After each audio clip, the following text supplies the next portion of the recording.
Sin embargo, la chica que se ha llevado a su casa no solo es 30 años más joven que él, es una estudiante, es su alumna, está bajo su tutela. Poco importa lo que ahora pase entre ellos, pues tendrán que volver a verse en calidad de profesor y alumna.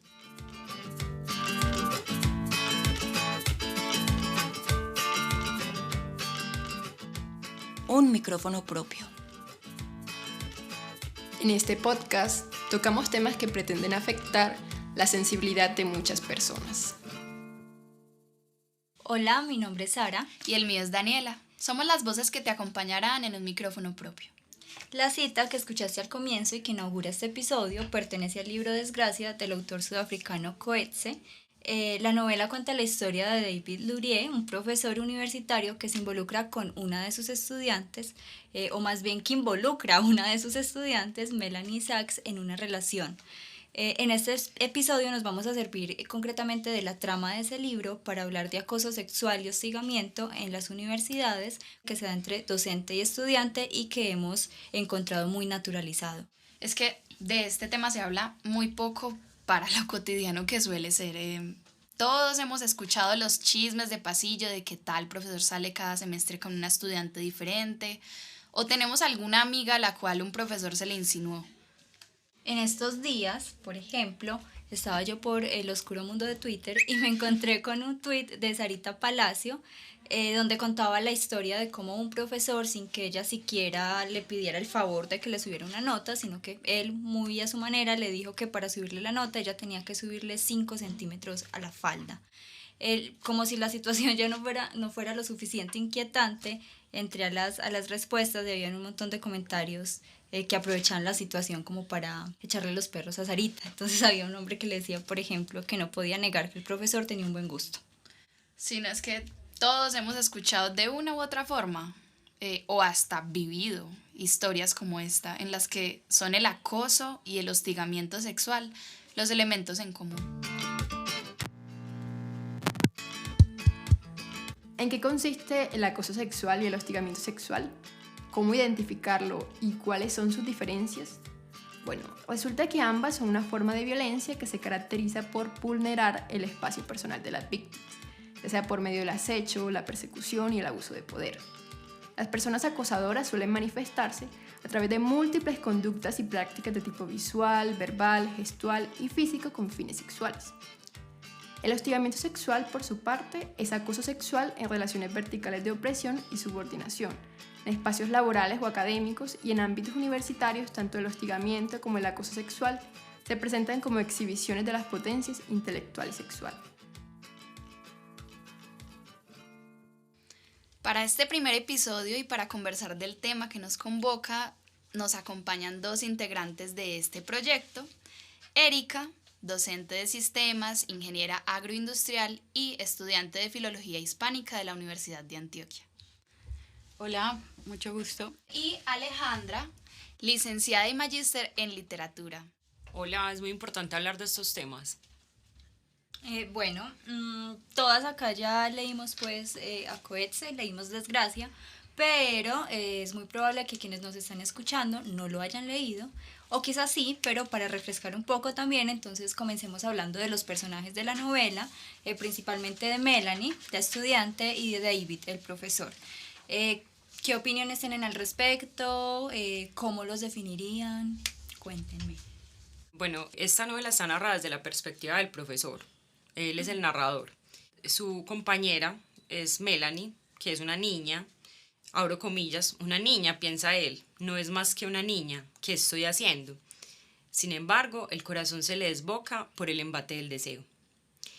Y cuando decimos que es una niña, no solamente físicamente lo es, como en varias partes de la novela se puede evidenciar, por ejemplo, cuando describe sus caderas estrechas, sino también académicamente. O sea, es una chica que no sobresale entre las demás por ningún talento, es una chica de personalidad sumisa, callada, y esto el protagonista, David, lo aprovecha para someterla y perseguirla.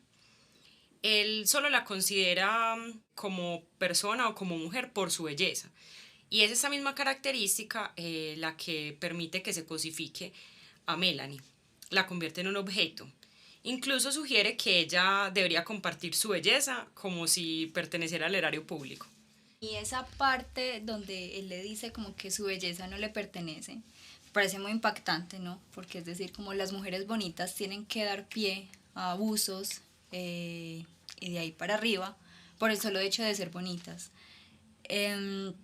Por otro lado, hay que también como imaginar a David, que es un profesor cincuentón, que tiene una hija, que está divorciado, que está frustrado con su empleo de docente porque él cree que no le dan como la atención o no lo admiran lo suficiente, y a eso se le suma un detonante para la novela, y es que hasta el comienzo de la novela él consideraba que el sexo estaba solucionado porque cada semana frecuentaba a una prostituta, pero después de encontrársela pues como por fuera de, digamos, entre comillas, su trabajo, y además de comenzar a acosarla, pues ella corta comunicación con él y él se queda pues como con, digamos, este comodín sexual, por así decirlo. Y ahí es donde comienza el tema, ¿no? Sí, es que la historia, o sea, lo que nos atañe acá en este capítulo comienza ahí, porque él la considera bastante pues como lista, pero le falta interés. Es ahí, en ese interés, en donde él se excusa inconscientemente para meterse con ella, como una forma de ayuda pedagógica para que ella tenga interés en la materia a través de su seducción. En este caso es el profesor el que está adoptando como un rol masculino interiorizado, porque no solamente es su profesor a nivel académico, sino que se considera superior a nivel de experiencia de vida, lo que pareciera que incluye la educación sexual. Y en este papel de educador, David no ve extraño el sexo como arma de seducción académica para incrementar el interés de Melanie en la materia. Sí, ahí como que al estar la novela, como decía Alejandra ahorita, narrada desde la voz del profesor, ¿cierto?, del docente, pues este se refugia como en una metáfora. Y eso se pega un poquito a lo que estaba diciendo ahorita Daniela, y es que la metáfora en la que se divide como este personaje masculino, ¿cierto?, es como pues apegarse a la sexualidad como un instinto animal, y ese instinto animal visto de una manera pues natural. Entonces, esa misma metáfora pues da como paso a dos rasgos que puede tener el agresor. Uno podría ser como el de cazador, ¿cierto?, el de estar al acecho, comúnmente visto como el conquistador, ¿cierto?, esa etapa de conquista. Y otra parte, otro rol, el que también mencionaba Dani ahorita, y es la parte del educador sexual, ¿cierto? Es como, soy la persona mayor, soy la persona con experiencia, y justamente esa experiencia sexual es la que quiere enseñar, ¿cierto? Educar, crear como esa relación de estudiante-alumno, pero desde la parte sexual. Y pues ahí se genera entonces una relación jerárquica, ¿cierto? Una relación vertical. Hay una cita en la novela que quisiera traer y dice como, ningún animal aceptará esta justicia, es decir, que se le castigue por ceder a su instinto. Eso lo dice David en la novela y pues, por ejemplo, esa cita nos puede hacer pensar que él se está justificando, ¿cierto? Que está diciendo como, qué pesar, pero yo cedí ante el instinto porque lo sentía, ¿cierto? Porque me acojo ante esa idea natural del instinto. Entonces, pues ahí podemos ver como el rol de género se perpetúa, ¿cierto? Por un lado, él se siente como el animal que no puede definitivamente ceder a su instinto, y a la mujer como la culpable y la causante de ese deseo. A mí hay algo de lo que dices, Eric, que me hace pensar, como que me lleva a otros temas relacionados, y es que si nos fijamos en los roles de género, siempre las mujeres se nos ha relacionado como a la naturalidad, a la naturaleza, y los hombres a la civilización, a la razón, menos en lo sexual. En lo sexual el hombre es el que tiene ese instinto por naturaleza, un impulso sexual que reside en él de forma casi incontrolable y que se encuentra perpetuado por una especie de derecho sexual masculino sobre las mujeres, que de hecho, recomendemos de una vez, lo trae a colación en un texto de Carol Pateman que se llama El contrato sexual, que es muy bueno, lo recomiendo ampliamente, porque habla justamente de eso, ¿no? De cómo hay como una especie de derecho sexual que se le otorga a los hombres en virtud de ser hombres sobre las mujeres, y que es curioso porque entonces en ellos lo único natural que existe es un impulso sexual, todo lo demás es raciocinio y e intelectualidad, pero en las mujeres no. Estas descripciones de ambos personajes se alinean dentro de los roles de género construidos socialmente, perpetuados a través de la historia. David, que sería el hombre dominante y cazador, y Melanie, la mujer sumisa y presa. ¿Cómo pensar el género, qué es natural y qué es una construcción social de los cuerpos? Históricamente nos han dicho que el género y el sexo son equivalentes y que por ende se definen según los genitales. Esta idea tuvo como consecuencia la construcción de unos roles de género que han determinado el comportamiento de hombres y mujeres, los cuales, además de negar la posibilidad de construir una identidad propia, también han legitimado mecanismos de opresión por medio de los cuerpos sexuados. Es por ello que la filósofa Judith Butler plantea el concepto de performatividad del género, en donde este es un hacer, un actuar y no un atributo que se dé de manera natural. Bueno, ya hablamos un poco acerca de los personajes, ya entendemos un poco quién es David, quién es Melanie. Ahora vamos a hablar de lo que sucedió para poder comenzar a conectarlo con los casos de abuso y acoso reales en las universidades. Bueno, toda esta historia empieza sin un trasfondo mayor. A pesar de que él, como profesor de literatura, tendía a romantizar sus relaciones y a sus estudiantes, o sea, él las veía como muy mágicas, como con características especiales, y esto está asociado en muchos textos de literatura, que al final les vamos a recomendar algunos, con los profesores de literatura específicamente. Por azar, encuentra un espacio común de la universidad y empieza a invitarla a compartir espacios que no deberían ser comunes para una relación entre docente y estudiante. Por ejemplo, cuando él dio el primer paso al encontrársela por los jardines de la universidad, tan solo pensó que sería un asuntillo rápido, un rápido principio, un final rápido. Ahora la tiene en su casa y está claro que arrastra complicaciones a su paso. Después de unos encuentros excusados, él logra acceder sexualmente a ella, y como ella no tiene voz en la novela, en ningún momento la escuchamos, no se clarifica qué tan de acuerdo estuvo con estos encuentros, y se siguen repitiendo. Quiero resaltar algo que dice Aleja y al final, y es que realmente nunca escuchamos un sí de Melanie, o sea, ella como que todo el tiempo está como con miedo, como evadiéndolo, como que se queda, o sea, su respuesta es quedarse callada, pero realmente uno se pregunta ahí, eso no es consentimiento, o sea, consentimiento es un sí, y él todo el tiempo está como tratando de convencerla a todo costo, o sea, casi que no permite un no de respuesta de ella.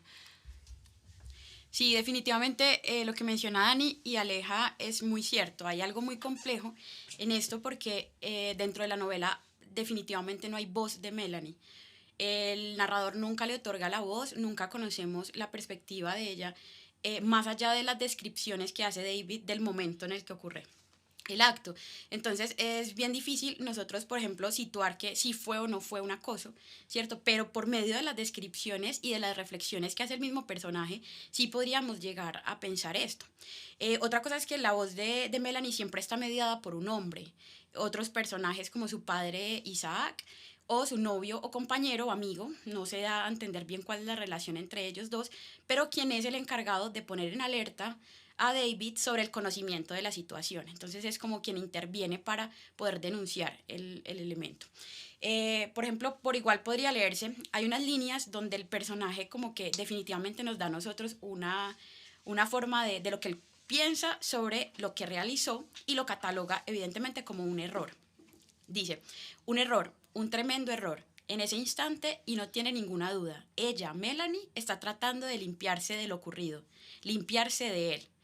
Creo que esas líneas nos dejan muy impactadas, son líneas donde se acepta que hay algo, si hay una relación con consentimiento, nadie tiene por qué limpiarse nada, con dolor, con odio, con lo que se muestra como en esta línea.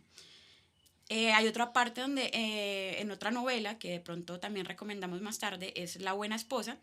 Es una historia donde se narra esto mismo desde la perspectiva de la mujer, de la escritora Meg Wolitzer, a través del personaje Ames, donde también tiene la descripción sobre un acoso. Bueno, es que es complejo, ¿sabes? Porque, saben, en general, porque va con lo que dijeron todas, y es que si bien la novela todo el tiempo está narrada desde la perspectiva de David, inclusive en esa perspectiva, con las descripciones que él da, uno puede intuir que no hay consentimiento, ¿no? Entonces hay una parte donde él dice como, ella no me decía que no, pero me rehuía. Si rehuir no es decir que no, ¿qué necesitas para que te digan que no? Ese es un tema, ¿no?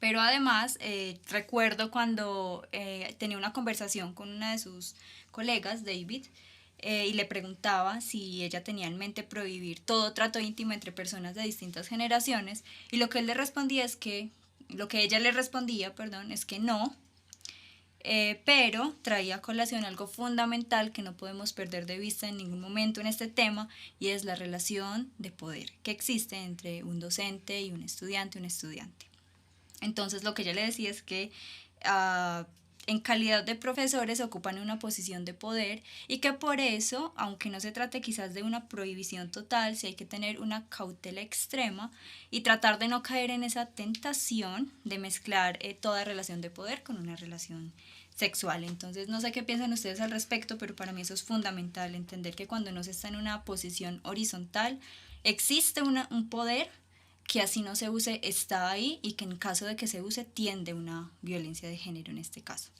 Sí, es muy, muy interesante pues como lo que plantea Sara, porque cómo pensar en consentimiento si siempre queda esa duda de que el estudiante, la estudiante está ahí como con miedo porque el profesor tiene el poder de la nota, el poder del conocimiento. Entonces siempre uno se pregunta, ¿será que sí será consentimiento?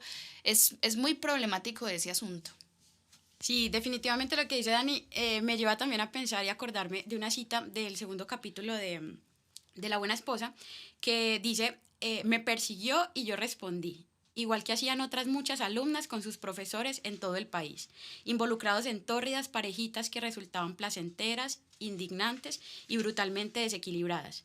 Para mí fue un honor que me escogiera y también un alivio.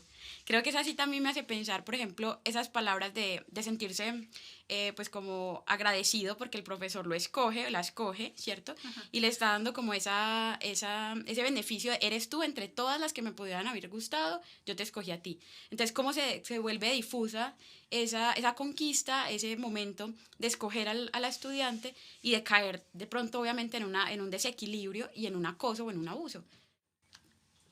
Bueno, pero ahí tengamos algo claro, como para que no se malinterprete todo lo que vamos a discutir en este episodio, y es que no queremos infantilizar en ningún momento la posición de mujeres universitarias respecto a sostener o no una relación con un profesor, pero en este episodio concretamente vamos a estar atravesados por una situación, y esa situación es profesores que abusan de su posición de poder en este tipo de relaciones, es decir, que usan ese poder que sí tienen, y que además, muy importante, tienen esta característica de fijación.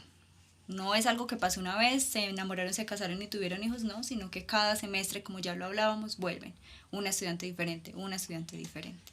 También es muy importante diferenciar que hay variedades de hostigamiento. O sea, están desde el profesor que en realidad sostiene, digamos, una relación con una de sus estudiantes, y también está el profesor que nunca llega a concretar esa relación, pero todo el tiempo está sexualizando a sus estudiantes, volviéndolas objeto, llamando la atención sobre ellas, sobre sus cuerpos.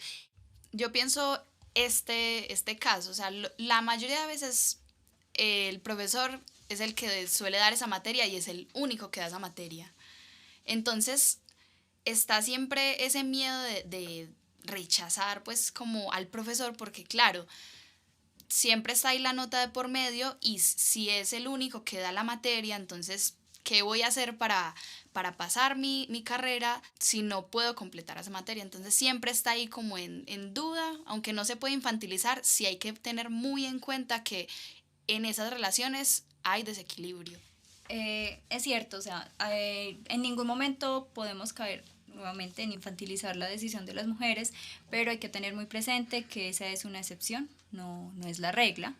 lo que dice Aleja de la incomodidad me recuerda mucho una historia de una chica que estaba en un curso y el profesor estaba socializando las notas del primer parcial y dice como, bueno, todos pasan con 5 menos esta estudiante que pasa conmigo en 4.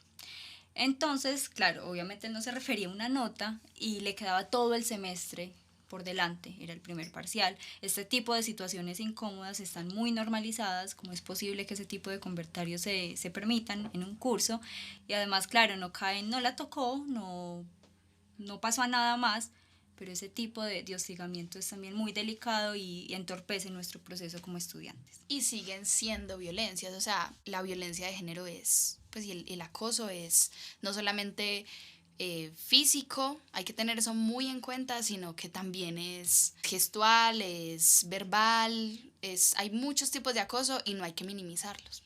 A mí me parece que hay que resaltar mucho que cuando una estudiante se ve obligada, un estudiante o una estudiante se ve obligada a cambiar su rutina, a pensarse el hecho de entrar a una clase, a no querer hacer lo que hacía antes normalmente y sentirse incómodo con eso, es una de las grandes violencias, porque definitivamente estás dejando de ser tú, te estás sintiendo culpable contigo, estás viendo el mundo a través de un acto que no fue perpetuado por ti, ni decidido por ti, y que te cambia como ser humano y que muchas veces ni siquiera se puede expresar, y que ni siquiera se puede hablar, porque si no todo el mundo va a caer encima tuyo. Entonces es importante eso.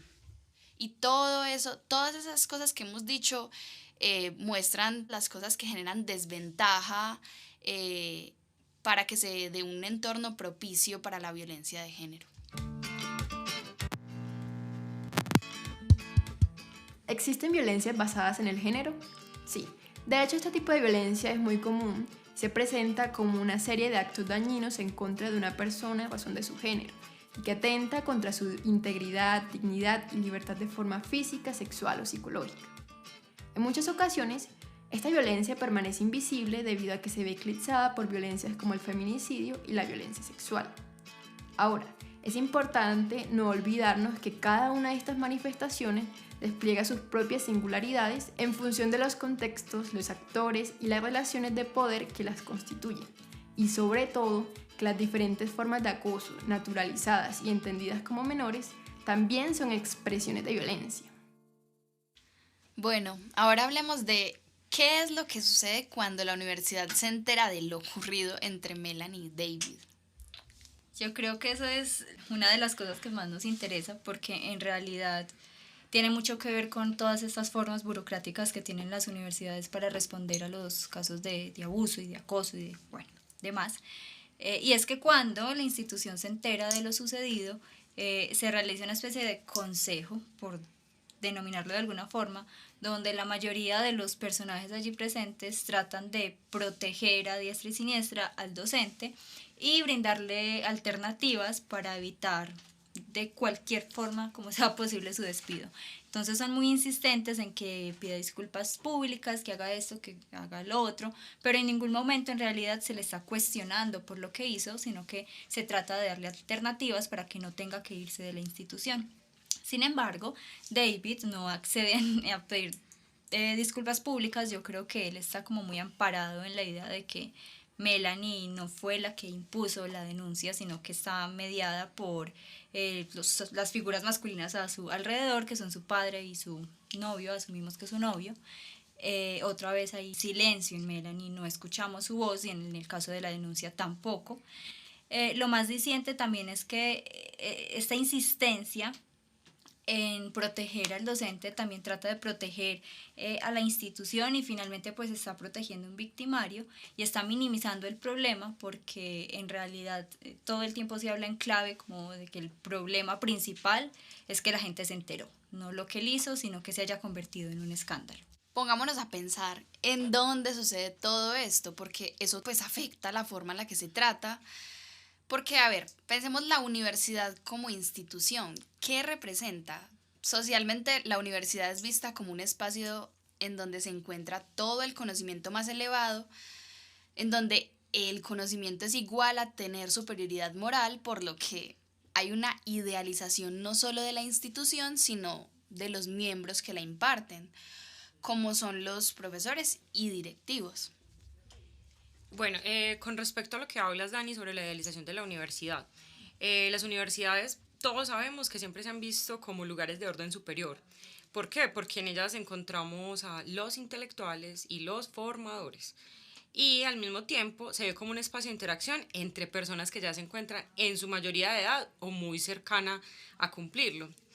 Por esto es que estas personas se mimetizan y por lo tanto mimetizan las relaciones entre profesores y estudiantes. Y las relaciones de poder y verticalidad se vuelven cada vez más difusas.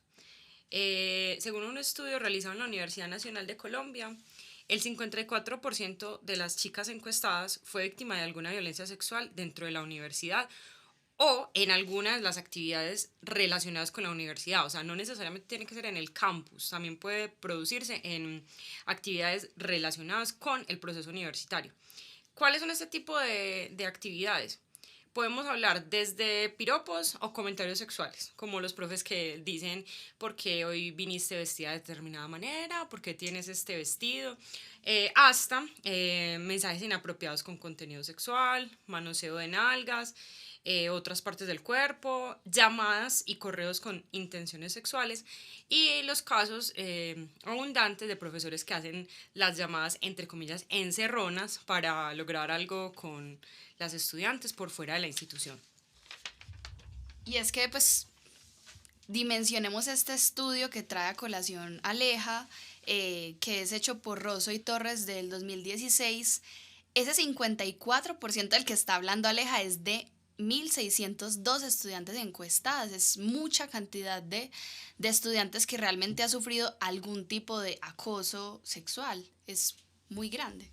No, y además hay que tener en cuenta que son estudiantes que reconocen el acoso sexual, porque también pensemos que muchas de nosotras inclusive hemos vivido situaciones de acoso y no nos hemos dado cuenta que estamos siendo acosadas u hostigadas, porque pues es muy complicado muchas veces definir cuándo se nos acosa y cuándo no, justamente por la naturalización que se ha hecho de todos estos comportamientos al interior de la universidad. Pues en mi caso personal, yo empecé la universidad en el 2009 y en esa época nunca hubiera pensado que por lo cual pasé, por lo que padecí, fue acoso sexual por parte de un profesor. Los llamados, las reuniones en lugares privados para decirme algo sobre el proceso universitario, para recomendarme un libro, para recomendarme su propio libro. Entonces, para relacionar esto con la novela, es el caso de la Universidad Técnica de Ciudad del Cabo, donde se produce la narración de Desgracia. Podríamos decir que el hostigamiento y la persecución en este caso, en el de Melanie y David, es propiciado por él, que cruza los límites del poder y modifica las actividades propias de las relaciones docente-estudiante, por ejemplo, como revisar por qué el estudiante está faltando a clase, llamar a su casa, ir a la oficina donde está la información de los estudiantes para conseguir su información personal, violando así su privacidad, modificando las notas, y en realidad todo esto es lo que al final a la universidad le interesa, que el entre comillas, mejoró la situación de la estudiante o pasó por alto dar información a los entes pues, que son los encargados de manejarla. Entonces esto se convierte en una persecución. Para relacionarlo tenemos esta cita. En esa única palabra capta toda su incertidumbre.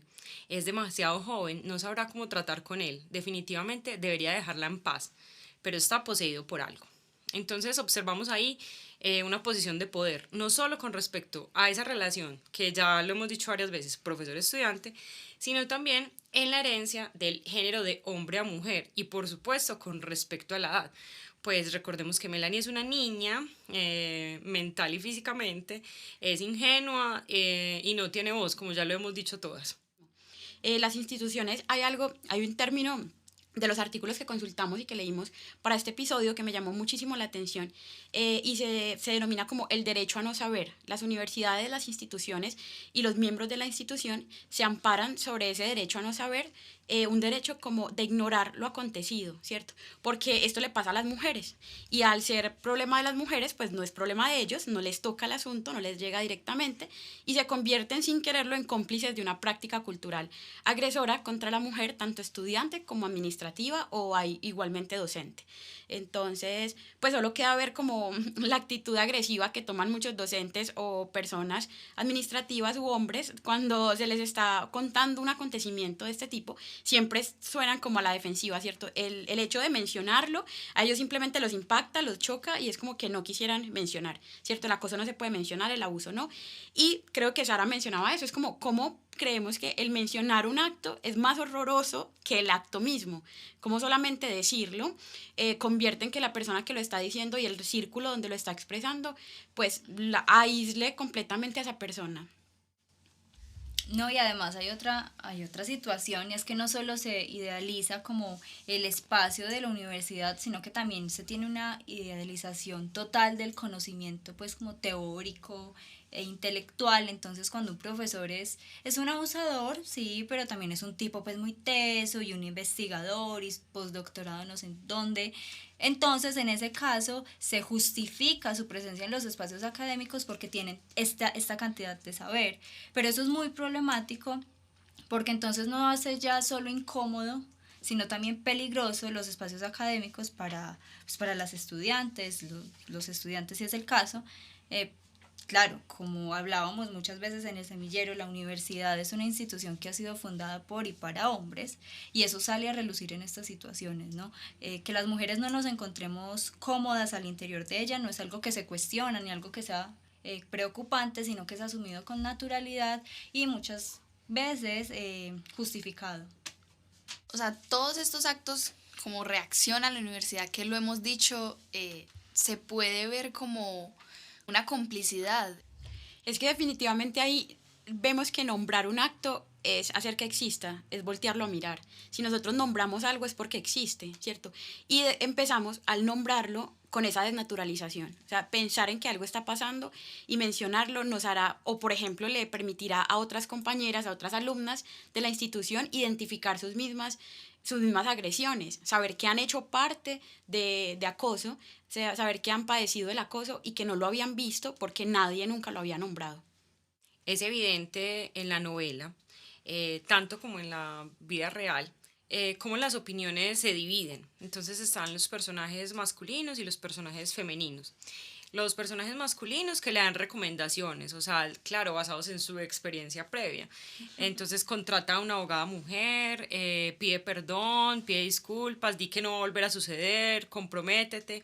Y están las femeninas, los personajes femeninos, que lo único que hacen es mencionar otro tipo de comentarios sobre el comportamiento de David en general, que no tienen nada que ver directamente con el tema principal, que es el abuso o el acoso o el hostigamiento. Entonces, ¿qué hacen estos personajes? Perpetúan el sistema patriarcal. Y los docentes muestran su molestia de forma sutil, incluso refiriéndose a hechos distintos al acoso como tal. Y es de esta forma como Melanie se siente rodeada por un sistema que en vez de apoyarla está en contra suya. Por eso Melanie está sumida en un silencio y prefiere autoexiliarse, no solamente de los encuentros de la clase, porque ella empieza a faltar a clase un montón, sino de la universidad. Al final ella decide que quiere salirse de la universidad y ahí es cuando ya el padre pues asume una posición de denunciar, ¿cierto? Bueno, además de lo que ya hemos dicho sobre la naturalización de estos casos de abuso, que hace que las mujeres se sientan de alguna manera culpables por lo que ha sucedido y con respecto a lo que decía Dani sobre el silencio del autoexilio, es que las estudiantes empiezan a modificar sus rutinas, como ya lo mencionamos también. Entonces no voy a ir vestida de determinada manera o voy a tratar de ir lo más posible para pasar desapercibida, que no me vean, que el profesor no me note en esta clase, para que no me dedique poemas o me diga que vine muy bonita. Entonces están las estudiantes que denuncian, pero sus denuncias nunca prosperan, simplemente se vuelven un chisme de pasillo donde los compañeros, porque esa es otra cosa que debemos llamar la atención, los compañeros y compañeras entonces dicen, ay, qué pesar del profe, ¿será que fulana sí estará diciendo la verdad o simplemente se le quiere tirar en la carrera? Sí, definitivamente, como lo dice Ale, pues parece que muchas instituciones les gusta o prefieren cuidar esas reputaciones por lo que decía Sara, ¿cierto? Son personas tan preparadas, son docentes tan preparados que lo único por lo que son valorados dentro de la institución es por su conocimiento y no por sus cualidades como ser humano. No hay espacios seguros, ni siquiera pues, de seguridad física, ni emocional, ni mental para los diferentes miembros de la comunidad educativa que hayan sufrido estos casos. Por el ocultamiento o invisibilización no es lo único terrible pues que pasa en las universidades, sino que también se complejiza esto de no identificar las situaciones, ¿cierto? Debido pues a que ya están completamente naturalizadas, solamente las personas que lo han padecido y que han dejado pues algún tipo de reflexión sobre estos temas o en estos espacios, por ejemplo, este episodio que sirva para preguntarnos, ¿cierto? Reflexionar sobre esos episodios si los hemos padecido o si de pronto hemos estado cerca a estos casos, poderlos identificar, poder hablar de ellos, identificar no solo que la violencia es, como lo hemos mencionado, como un hostigamiento, como un abuso, como un acoso, sino que la violencia está ligada a la desigualdad social de género, a la que nos vemos sometidas las mujeres, pero también muchas otras personas, como las personas de la comunidad LGBTIQ+, que son minorías, ¿cierto? También las minorías étnicas. En la universidad no solo, la universidad es multicultural. Pues pensando como en otros tipos de violencia en los que se puede sufrir dentro de la universidad y que definitivamente están tan naturalizados que es muy difícil verlas, tenemos que pensar como en la participación excesiva de nuestros compañeros hombres en las aulas, ¿cierto? O sea, simplemente en un salón, en un bloque de clase, puede que 1 hora o 2 horas de la clase sean los mismos compañeros hablando y se minimice a las participaciones de nosotras las mujeres, ¿cierto? No se presta atención a los comentarios que nosotras hacemos o simplemente un compañero dice exactamente lo mismo y es alabado y felicitado por lo que dice. Precisamente alguna compañera lo acababa de mencionar. Bueno, además, aquí hay que tocar un tema y es que finalmente el castigo, la desgracia por la que pasa David, no es más que una confirmación de ese orden patriarcal, porque seamos sinceras, o sea, a él no le importa que lo hayan echado de la universidad, a él no le importa haber perdido su trabajo, eso no puede ser un castigo para él. En cambio, la desgracia de él, supuestamente de él, es que su hija es violada. Por entonces, claro, digo que confirma el orden patriarcal porque es su hija, es violada y además lo hacen en un acto que no solo es misógino, sino que también se va bajo la convicción de los violadores de que deben agredirla porque es una mujer lesbiana. Entonces ahí hay como un conjunto de cosas que confirman el orden patriarcal y que en ningún momento resultan de ninguna manera un castigo para el agresor. Yo creo que hasta este punto el panorama que hemos pintado es como muy desolador y muy triste y es verdad, es muy duro denunciar acoso en las universidades, es un caso muy complejo, pero eso no significa que estemos diciendo que no denuncien, todo lo contrario. La invitación siempre va a ser hablar, sabemos que las formas pues como establecidas son las más burocráticas y las que peor funcionan, pero existen muchos grupos alternativos, existen muchos colectivos, existimos nosotras como semillero, entonces la invitación siempre es a que si reconocen un caso, si están siendo acosadas, si están siendo hostigadas, si son abusadas, busquen ayuda, busquen acompañamiento y puedan denunciar. Finalmente me gustaría como agregar que este es un espacio seguro, que se sientan bien de poder escuchar el podcast, compartirlo, darle pues me gusta en todas las plataformas. Bueno, muchas gracias Eri y Ale por la conversación y esperamos que sigan oyéndonos en los siguientes episodios donde continuaremos intentando desnaturalizar las violencias de género cotidianas desde la literatura y otras perspectivas. Hola, soy Ana María y estoy aquí para recomendarles otros recursos, otros materiales donde pueden encontrar más información y profundizar en el tema del hostigamiento y el acoso sexual, que es el tema de este episodio. Bueno, lo primero que les quiero recomendar es una película que subieron recientemente a Netflix, una película del 2020 que se titula La Citación. Interesante por varios asuntos. Es una película nigeriana, es en un ambiente de una universidad nigeriana y trata la historia de Moremi, una estudiante brillante de posgrado que es acosada por un profesor que es muy prestigioso, de origen nigeriano también, pero que se formó en París, que se formó en Estados Unidos y que vuelve a esta escuela para impartir unos cursos de la maestría. El tipo acosa, hostiga a Moremi, ella lo denuncia y debe enfrentarse a todo el hostigamiento, un segundo hostigamiento por parte de las autoridades universitarias que quieren tratar el asunto por debajo, invisibilizarlo, y también le toca enfrentarse a las miradas de desaprobación de otros estudiantes, de otras personas que habitan el campus universitario. En todo caso, vemos aquí la historia de una mujer muy valiente que se enfrenta pues como a todo este muro de silencio y de hostilidad. Entonces, bueno, esa película recomendada. Para quienes prefieren los podcasts, me encontré uno muy interesante, es de 4 mujeres bogotanas. Es un podcast que se titula Copitas de Cianuro. En este podcast, específicamente en el episodio 5, que precisamente se titula Acoso sexual en las universidades, las mujeres de Copita de Cianuro hablan con chicas de un colectivo, con mujeres de un colectivo que me pareció muy interesante, yo no lo conocía, se llaman Culicagadas, las encuentran en Instagram en @culicagadas, pero con Q, no con CU, sino con Q, y con este colectivo, que es de unas mujeres de la Javeriana, tratan todo el tema de acoso y hostigamiento sexual en las universidades colombianas. Es bastante lamentable el balance que presentan. Ellas, para hacer ese episodio, trataron de encontrar cifras, estudios como que exploraran todo el tema del acoso sexual en Colombia, en las universidades, y se encontraron estudios parciales, estudios muy pequeños, de pequeño alcance, es decir, estamos sin cifras, como que medio jodidas porque no hay mucha información, ni investigaciones de largo aliento, ni de gran alcance. Bueno, ese es uno de los asuntos que ellas tratan, que es bastante interesante.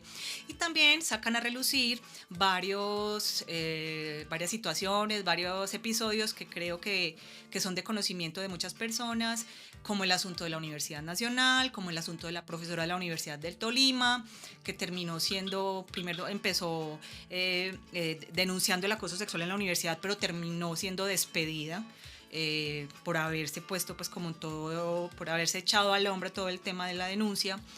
Muy bien, me gustó mucho en este podcast, en este episodio, una categoría que ellas plantean que yo no conocía y creo que nos puede ser útil para hablar de este tema, y es el de campus extendido. Ellas consideran que en los protocolos universitarios que tratan o que están encargados pues de atender todo el tema de violencia de género, debe aparecer este asunto, el concepto, la noción de campus extendido, y se trata de una categoría que quiere referirse a que en cualquier lugar, así no sea el espacio del campus, pero en cualquier lugar en que estén 2 o más personas que estén vinculadas a esa institución, tenemos una extensión del campus. Y en esas extensiones del campus también ocurren situaciones de acoso y hostigamiento. Salidas de campo, fiestas, que algunas veces son propuestas y organizadas por los mismos profesores y profesoras, simposios, eventos académicos que a veces ocurren en otros países, en otras ciudades, pero a los cuales viajan grupos conformados por personas de la universidad y que son espacios donde se propician o donde pueden ocurrir situaciones de acoso. Entonces los protocolos deben incluir esta categoría porque resulta bastante útil. Entonces les recomiendo de nuevo este podcast, Copitas de Cianuro. Y una tercera recomendación para quienes busquen textos académicos o ya pues un discurso de otro tipo, les recomiendo el número 51 de la revista Nómadas, que es una revista editada por la Universidad Central de Bogotá. Este número 51 es como de hace un año y medio, es un monográfico sobre violencias de género en las universidades. ¿Por qué lo recomiendo? Porque reúne estudios, pues balances, diagnósticos, análisis de protocolos de universidades, no solo colombianas, sino también de otros países latinoamericanos, como Ecuador, Chile, México. Entonces es un monográfico bastante útil para asomarnos a la situación, que también es muy lamentable, en otros contextos universitarios de otros países de Latinoamérica. De hecho, este monográfico fue muy útil para nosotras en este episodio porque nos permitió clarificar algunos conceptos y ver también qué estaba pasando en otros países y utilizarlo como contrapunto para nuestras propias discusiones. Y por último, una cuarta recomendación, la revista Vice, para quienes prefieran un tono más periodístico. La revista Vice pues es bastante famosa, quienes no la conozcan, VICE, la encuentran en internet fácilmente. Busquen acoso en universidades y van a encontrar varios artículos dedicados al tema, muy interesantes también y desde otras perspectivas. Entonces, bueno, espero que estas recomendaciones les resulten útiles y bueno, que las disfruten en la medida en la que ellos se pueda disfrutar, pero que al menos nos ayude a caer en la cuenta de las situaciones a las que estamos expuestas las mujeres en los campus universitarios.